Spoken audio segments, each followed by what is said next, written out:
the boy rushed there, inside the fire. The father had to drag him out and say, now you can have the empire. Now, this is your own $10,000. You get the point now? So you see, both of them, that was going to be a gift. Now the father made sure the boy invested into having that empire. Now that boy knows what it means to suffer and to build something. I don't know what your name might be, but there are some kind of things you do in this church, and you will remind me that you were not here the day I started. Because there are some suffering only me do. I get what I'm saying? So I wouldn't allow you to crumble the church on any note. That's why friendship stopped aside. The moment we enter in this, I don't get friend, I don't get any. Everybody is based on principles, because this is built out of pain and sweat. So these are the two different areas. Relationship is, if it's a gift, you use it. But if you want it to grow, it's an investment. You give it your time, you give it your energy, you give it your resources. That's what sustains relationship. Like yesterday, I prayed from morning up till night. I have about 100 persons I'm praying for. And first of every month, I have to pray for everybody. They are waiting for instruction. You know now. Everybody's waiting for instruction. I did not call. People will call back. Apostle, did you forget me? What is the Lord saying for me this month? So when you give them that vision, it's an investment. That's how to get relationship. It's an investment. You can look at somebody in the church and say, this person has what I need. And you systematically approach the person with the mindset of generating what? A relationship between that person. It's what you want. You carefully target the person and begin to approach the person for that particular purpose while you are going close to that person. It's an investment, because it's a strategy. It is done methodically. You do not do it anyhow. There is a method of getting it done. So when you follow the procedures, you end up getting a relationship with the person at the end of the day. And that's investment. It's not a gift. You are not like somebody that they met at the roadside and gave us a high five and the relationship started. Nobody does that.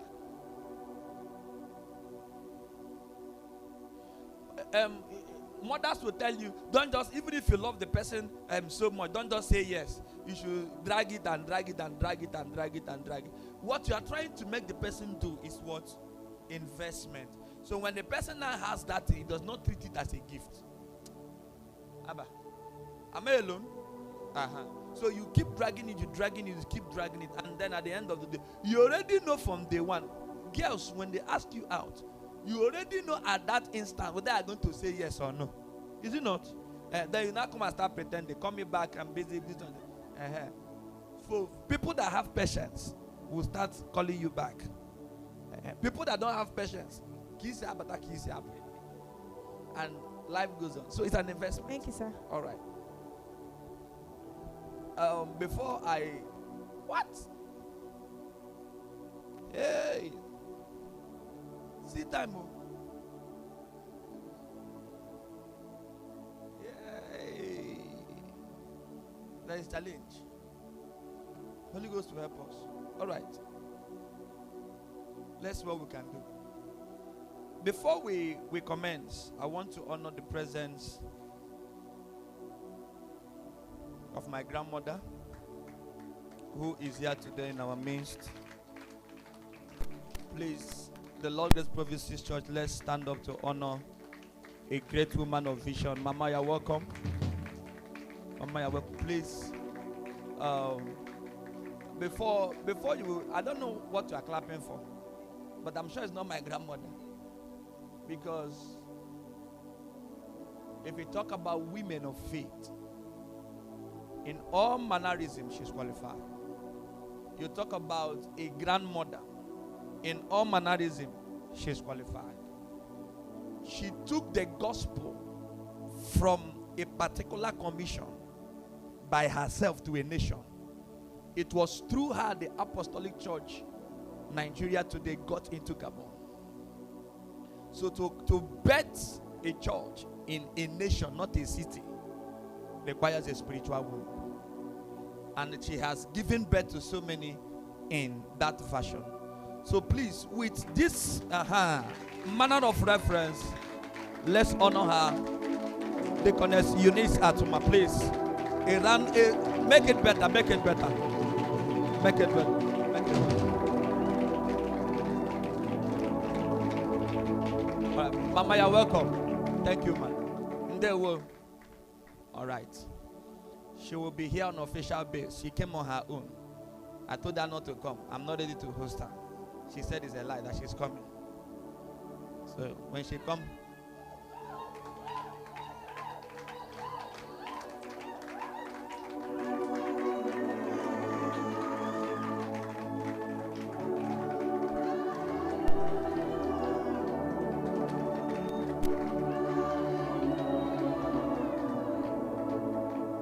that's the voice.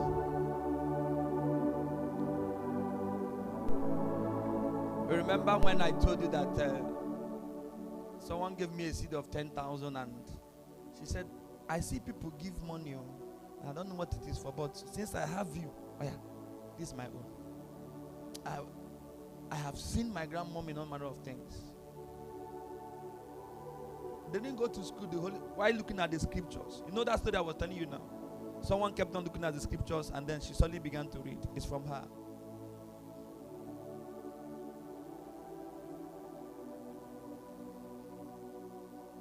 There are reasons when you see us doing things that we do. Some of them we are gotten by inheritance. I'm a prayer point of hers. You always cry to God, I need a prophet in my house.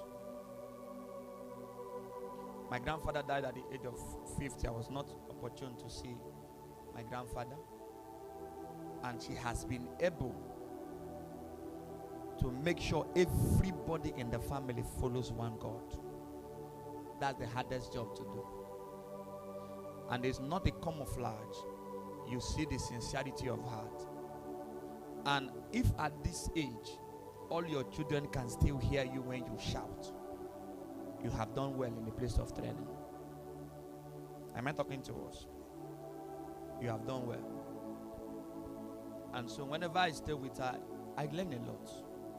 By experience, I learn a lot. By stories. That was the advantage Timothy had. And Paul's.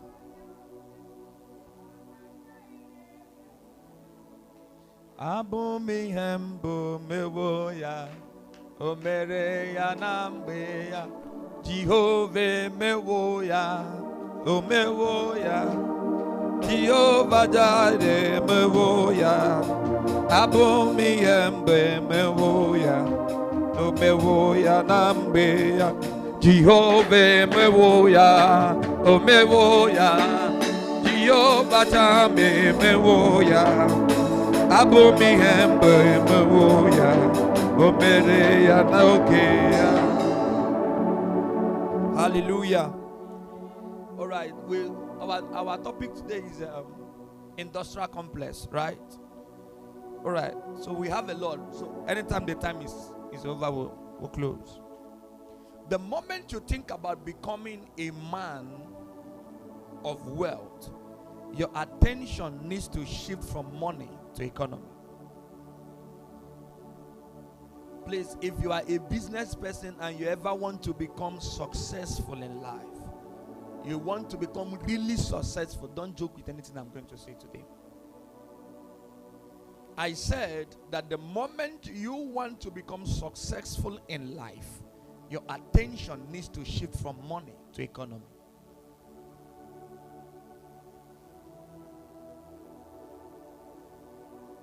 Your attention also needs to shift from a house to building an empire.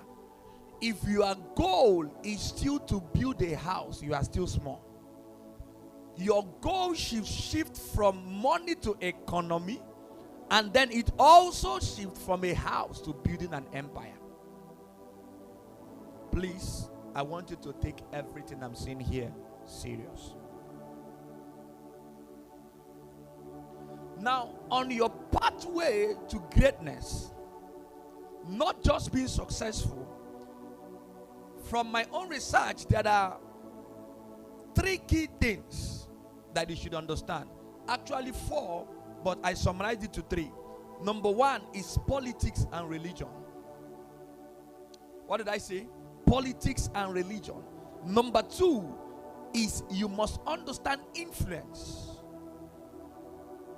You must understand influence. And number 3, you must understand mentorship. Number 1 is what? Politics and religion.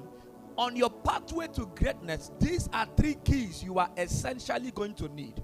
1 is politics and religion. 2 is understanding influence. And number 3 is understanding mentorship. If you bring these 3 keys to any line of economy, you'll be successful. Number 1 is what? Politics and what? Religion. Number 2 is what? Understanding what? Influence. Number 3 is what? Mentorship. Now, there are 2 key things that mentorship is going to give to you. The first thing mentorship will give to you is love. And what love produces is commitment. Are we together? Are we together? Are we together? Mentorship produces love. Love produces what? Commitment. The second thing that mentorship produces is discipline and discipleship. Discipline and what? Discipleship. These 2 things will give you focus. And it's in these key stuffs that I've just mentioned that you are now going to become perfect in the game of structural economy. Economy must be built structurally. So number 1 thing that it gives you in the form of mentorship is love and commitment. Love gives you what? Commitment. And then what discipleship and discipline gives you is what? Focus. Are we together up to this point? All right. Now, if you combine these 2 things, you are not going to become what we call perfect in the game. Mentorship helps you to pull you out of the pit. You know, this is called a pulpit, right? So somebody is down here. What we are doing is pulling people out of what? The pit. That's what we call what? The pulpit. Are we okay up to this point? I want to take it gradually so that you will understand it. So when somebody is here, this person is a pit. So you are pulling the person out of what? The pit. It is called what? The pulpit. Are we together to that point? So that is what mentorship gives to you. It gives you discipleship and discipline, which produces the focus needed, and then it gives you love, which produces what? The commitment. In these games of distance, you have perfectness in what you are trying to do.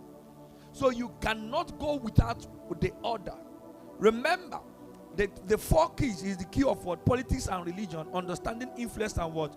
Mentorship. So the mentorship is now bracketed into forms. So you have your what? Discipleship and discipline, and then you have your what? All right. So the sound of revolution must be in your mind.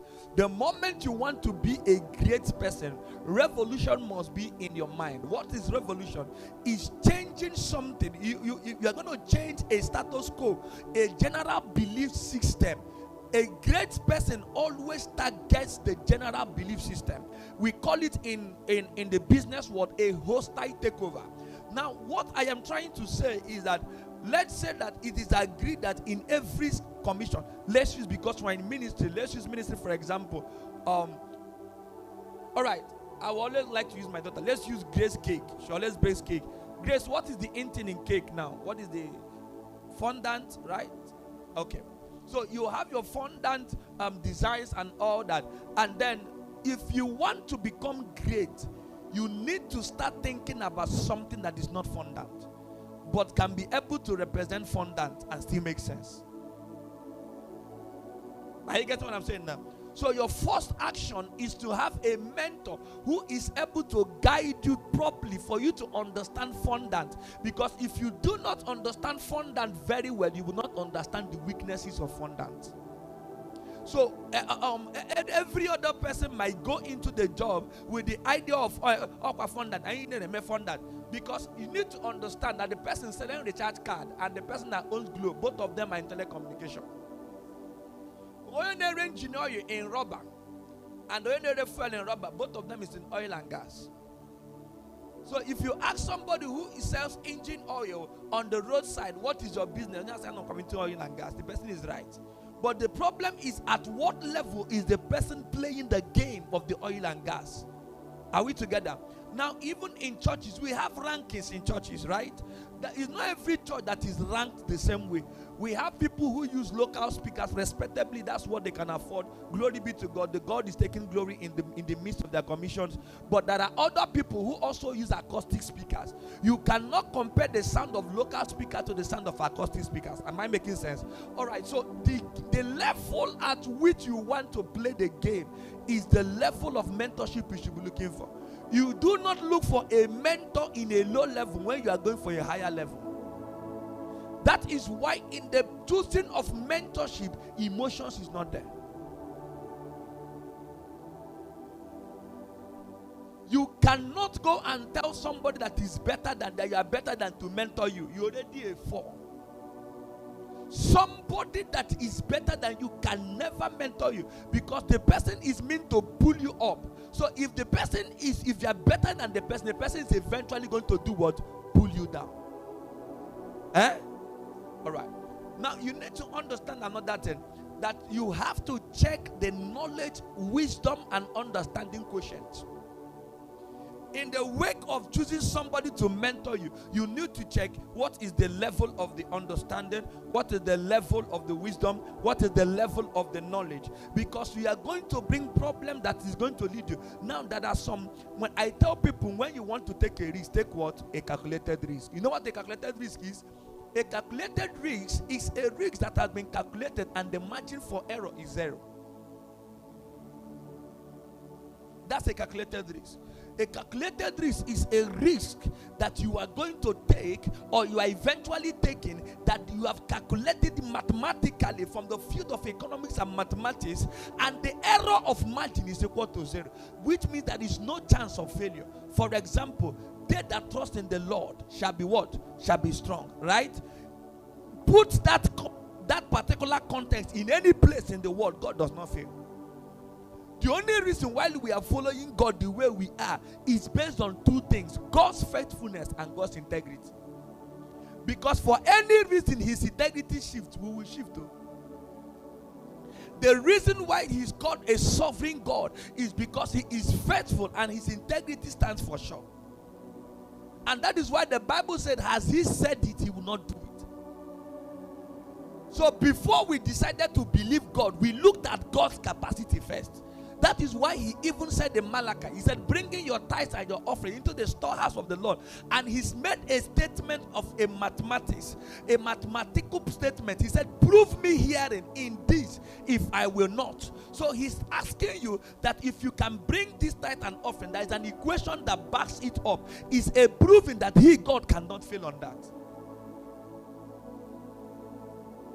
So whenever you begin to go for life and you begin to go for greatness, there are some certain things. You need to check who is talking, the capacity, the wisdom, the knowledge, the understanding, the level of that person. These things are going to be put into the equation. Else, when you bring a bigger dream to the person will kill it off.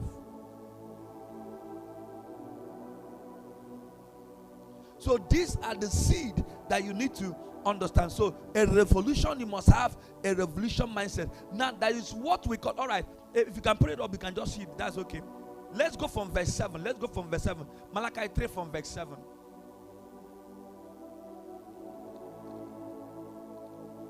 We're having a delay. All right, so we have what we call the system procedures. Now in the system procedure, the number 1 procedure is working hard.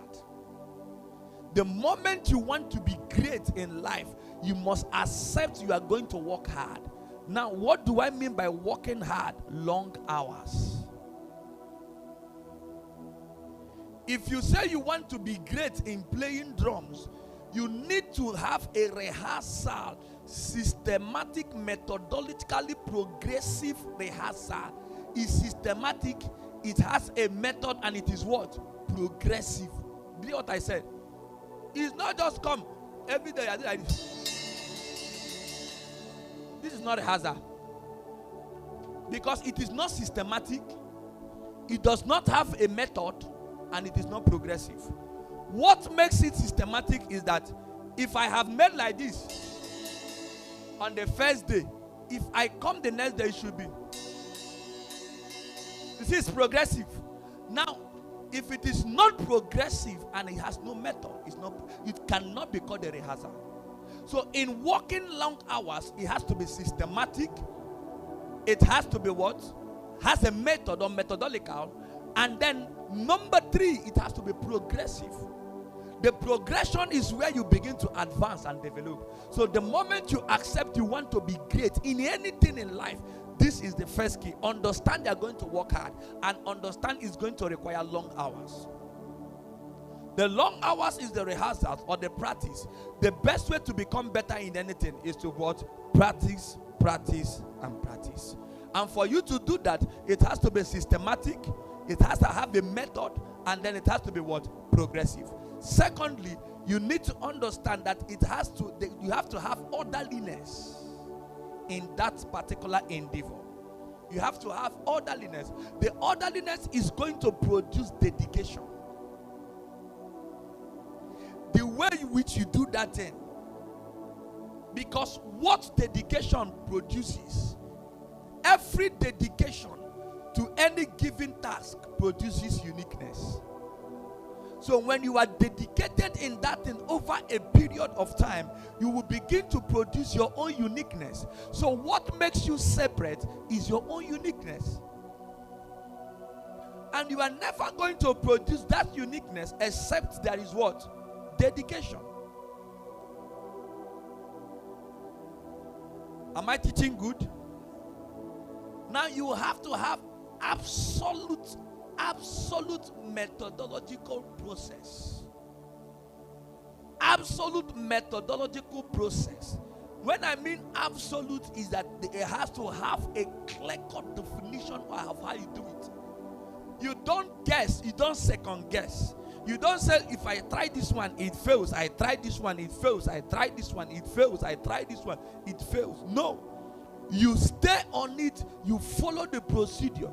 This is how I do it. This is how it should be done. That is how progress is maintained and produced. Without methodology, you can never achieve greatness in life. That is something you should be known for. That's what I'm saying. Number 4 now. Now you have to have a high investment into high standard relationships. Have what? High standard relationship. Investment into high standard relationship. Now let me give you an example. For example, I'm a minister of the gospel. And all the friends I have are friends that they get me into programs, and at the end of the day, I go home with 3,000 on the room, 10,000 on the room, 15,000 on the room, 20,000 on the room, and I keep on appearing in every look and tiny posters in my. And there is no commensurate amount of money. If you draw a thin line, you know, graph exposes a lot. I've taught you here now. The moment you draw business against revenue generation, it will be tending towards the negative. You will see that you are appearing in posters, but you are poor. You are appearing in a lot of posters. On your Naga program. And then when people come very close to you, you are very wretched and poor. Why? Because all the friends you have are low-class friends. You don't have anybody that can invite you for one program, and then you come back from the program, you come back with 5 million. You're not ready for the top, I'm serious. Even though a paper poster, you already have a problem. That's why I keep telling my people here, it's not open. I don't go for them now. They've been coming and I'm not going. It's not pride. It is me saying this is where I belong. It is not pride for a chicken to say I don't belong among the eagles, and the eagles to say I am not a chicken. I can be on the ground. It's not pride. Is it pride? No, sir. So what do? You stay and invest in yourself. Listen, there are some posters, if you appear in this town, you will never climb up. Never will you climb up. Those posters are lockers. Those posters are chains. Those posters are prison yards. There are clique of friends that you can have. You will never outgrow your normal stage. There are people you always converse with. You will never outlive that present stage. There are people when you listen to, you will never outgrow that present position. There are people you can say yes to in terms of relationship. That's the last level you ever go high in life. There are people you will skyrocket against and with and run around them. You would never cross that particular layer of life you are in. You are perpetually stuck. Why? Because those people are not high investment standard relationships. There are relationships that shrink you, and there are relationships that stretches you. I had friends, when they come, they will gist, they will eat, they will go. They did it for 3 months. I said, don't come to my house again. Because when they go, I discover I was the one that something left and I didn't receive anything. I can't finish a conversation of 3 hours with you and I'm looking for my salvation. I can't finish a conversation with you and I just discovered that my focus has just been divided. Remember what Paul said to them. He said, mark them and then do what? Avoid them. You don't beat around the bush with them. No, you don't do that. You don't keep such people around. Mark them and what? Avoid them. That causes division among you. When you wake up in the morning, you are focused, you are refreshed. Just the first call that enters the phone, fear, that day is gone. So if you are ever going to build your life, you must mark the things that cause division. As serious as they are, allow yourself to stay in the pain and cancel them out of your life. You make the first mistake with me, it can be a mistake. Second one, accident. Third one, coincidence. If it happens the first time, it's a systematic procedure. It's an attack on my destiny. Whomever that disadvantages you and divides your vision does not like you, no matter what the person says in their mouth. These are criteria you need to know. Invest yourself. Get acquainted to people that will stretch you. Be there. They will stretch your limits. There are friends when you get to them, you are praying the Holy Ghost. There are some when you come, the Holy Ghost that you even got to do. When the person is going, the person, like my friend in UNN, third year, he now said, nah, they said we should come out and study the dignity of man. That the one he came with here, they've even collected it. You know that UNN logo is restoring the dignity of man. When my man looked at his GP at third year, your man and go GP there was no dignity again to restore. So there are people these are strategic things. There are people that when they come around you after a while, they'll say, Kai, I didn't know that life is like this. So before I thought it was all about money and money and money. Now I can now stay with that money, I'm not even lacking. Because the presence of lack is not the absence of money.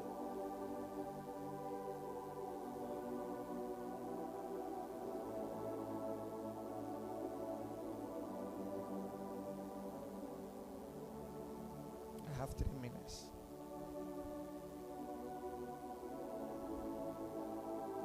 Is it number 4 now? Number 5. Develop yourself in search for new opportunities. What did I say? In search for what? You must develop yourself in search for new opportunities. Develop yourself in search for new. Because of time, I wouldn't say much on that. Listen. Only changed people can change the world. If you are not changed, you cannot change your world.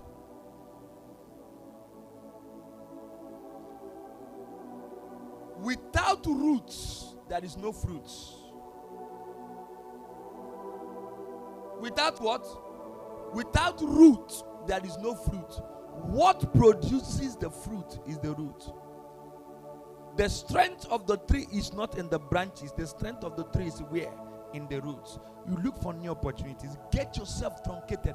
Let your root, not taproot, one single root, let it be fibrous. It goes through every look and cranny in search for new opportunities. Number last, before I just take one or two questions, is develop your instinct. Develop what? One thing it will help you to cultivate and curtail is waste. The moment mumu enters your life, in less than 2 weeks, you pinpoint the mumu and fire. If you have a low instinct, before you know the person is a mumu, damages has been caused, and sometimes it cannot be redeemed. That was a message I preached one time. You are delivered but damaged. You know, like in an accident where you broke your leg and then they stretch the person out of the accident. The person has been delivered out of the accident, right? But the person is damaged. There is an evidence of damage. So there are some people, when they get into your life, the little time they have, they will cause you a problem. You will spend the rest of your life trying to redeem yourself. Listen, can I say something? A 7 minutes interaction can result into 7 months training, which will need the next 70 days for you to get out of it. I know you didn't get what I said. A 7 minutes interaction can result to a 7 months training that will require 70 years to get out of. So you need your instincts to be high. The moment you look at this person, you know it's a waste of time. Mark and what? Avoid. So your instinct needs to be developed. When you see waste, you can pinpoint waste. When you see waste, you can pinpoint waste. That will help you to curtail excesses and get you on focus. So you need these key factors. I call them the system procedures. When you understand them, you will know most times that is a sign this is a waste, but you kept on protecting it, you kept on keeping it, and the longer it stays, the more damage it brings to you. Cut it as early as you can. And what helps you to do that is your instinct. I'll take questions and then we'll close. Any question? All right, one. Any other question?